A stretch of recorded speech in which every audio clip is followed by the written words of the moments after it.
Media के समक्ष आने का मुख्य मकसद यही है कि गुजरात सरकार बिल्कुल सांप्रदायिक आधार पर कार्यवाही कर रही है, जिसका जीता जागता सबूत आज हम आप लोगों के सामने पेश करेंगे। आखिरकार बात की जाए तो नवरात्रि के शुरुआत में ही दो नौजवान मुसलमानों को मारा गया था कि गरबे के नाम पर गरबे में उन्होंने एंट्री ली थी, लेकिन जब उनसे बात की गई तो पता चला कि वो सिंधु भवन से लौट रहे थे और रास्ते में उन्हें निशाना बनाया गया। इस तरह का सांप्रदायिक आधार बनाकर वीएचपी और बजरंग दल जैसे फैनेटिक संगठन जो है, ऑर्गेनाइजेशन जो है, इन पर पाबंदियां क्यों नहीं लगाई जाती, इसकी हम मांग करते हैं। क्या ये सुपर पुलिस बन चुके हैं? क्या पुलिस से ज्यादा इन्हें सत्ता हो गई है? अगर कोई गैर कानूनी एक्टिविटी कर भी रहा था तो जिम्मेदारी उनकी ये बनती थी कि वो पुलिस के हवाले करें, बजाय कि उनके साथ मारपीट करें। इस तरह की खुलेआम मिल रही इन्हें छूट कहीं न कहीं सांप्रदायिक ताकतों को बिल्कुल वो मिल रहा है, बल मिल रहा है।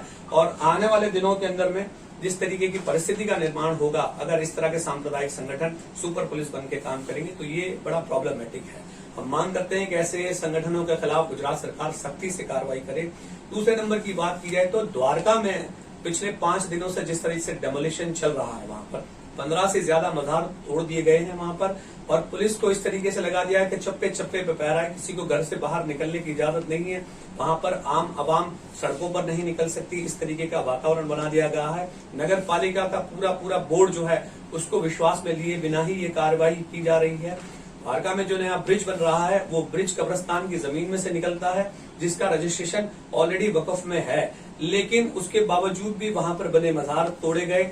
वहां एक और मस्जिद थी जिसको बटालियन मस्जिद के नाम से जाना जाता है, आज पठानी मस्जिद भी उसे कहा जाता है। वो मस्जिद हिंदुस्तान की आजादी की तारीखी धरोहर है, जिसमें उस वक्त की बटालियन जो अंग्रेजों के खिलाफ लड़ती थी वो इस मस्जिद का इस्तेमाल नमाज के लिए क्या करती थी, उसको भी टारगेट बनाया गया। लेकिन बाद में जब उसके डॉक्यूमेंट मिले तो वहां कार्रवाई रोकी गई। आखिरकार इस तरीके की सांप्रदायिक कार्रवाई करने का, एक तरफी कार्रवाई करने का गुजरात सरकार की क्या मंशा है?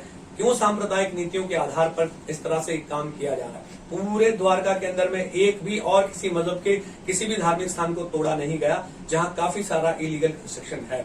दूसरे नंबर की बात करें तो पोरबंदर के अंदर में मुराद शाह बाबा का जो मजार था वो करीब 250-300 साल पुराना है, जिसको के हमारे यहाँ का जो 1991 का जो प्लेसेस ऑफ वर्शिप एक्ट है वो कवर करता है। बावजूद इसके ये कह के तोड़ दिया गया। 29 तारीख के दिन नोटिस इश्यू हुआ, 30 तारीख के दिन वहां मुजावर को नोटिस मिला और 2 तारीख के दिन इतवार की रात के अंधेरे में वो दरगाह डिमोलिश कर दी गई। बदनसीबी की बात ये थी कि सोमवार के दिन सुबह में स्टे मिला। जब स्टे मिला तब तक ऑलरेडी वहां डिमोलिशन हो चुका था। उसके बाद जब लोग कलेक्टर के पास पहुंचे तो कलेक्टर साहब का ये जवाब है कि आपके पास सिर्फ वक्फ में रजिस्टर होना, B12 उसका रजिस्ट्रेशन नंबर है, सिर्फ वक्फ में रजिस्टर होना नाकाफी है, आप लैंड के जो रिकॉर्ड्स हैं वो भी लेकर आइए। दूसरी तरफ बेट द्वारका में वो जो बात कर रहे हैं वो ये कह रहे हैं कि आप अगर वक्फ में रजिस्टर तो लेके आइए। इस तरीके का मतलब अल्पसंख्यक समाज को कानूनी दांवपेच में उलझाकर धार्मिक स्थान को तोड़ना, हम ऐसी तमाम प्रक्रिया का खंडन करते हैं। हम मांग करते हैं कि ये सारी जो कार्रवाई है वो तत्काल रोकी जाए, वरना इसके खिलाफ ऑल इंडिया मजलिस इत्तेहादुल मुस्लिमीन आगे गांधी के दिखाए हुए रास्ते पर जन आंदोलन करेगा। दूसरे नंबर की बात की जाए तो खेड़ा में जिस तरीके की घटना घटी है, पुलिस ने पब्लिकली ले जाकर जिस तरीके से आरोपियों को, जिनके ऊपर आरोप है वहां पर पथराव करने के गरबे में, उन लोगों को मारा है। क्या पुलिस महकमे को इस बात की इजाजत मिलती है? और अगर पुलिस इतनी बेखौफ है तो क्या सरकार की शय हासिल है? ये वो इस तरह का पब्लिक प्लेसेस पे ले जाकर उन्हें मारा जाता है और दूसरी तरफ की कम्युनिटी जो रिलीजियस स्लोगन लगाते हैं। तो इस तरीके की कार्रवाई करने वाले तमाम पुलिस कर्मचारी जो हैं उनको तत्कालिक डिसमिस किया जाए, ऐसी हम मांग करते हैं।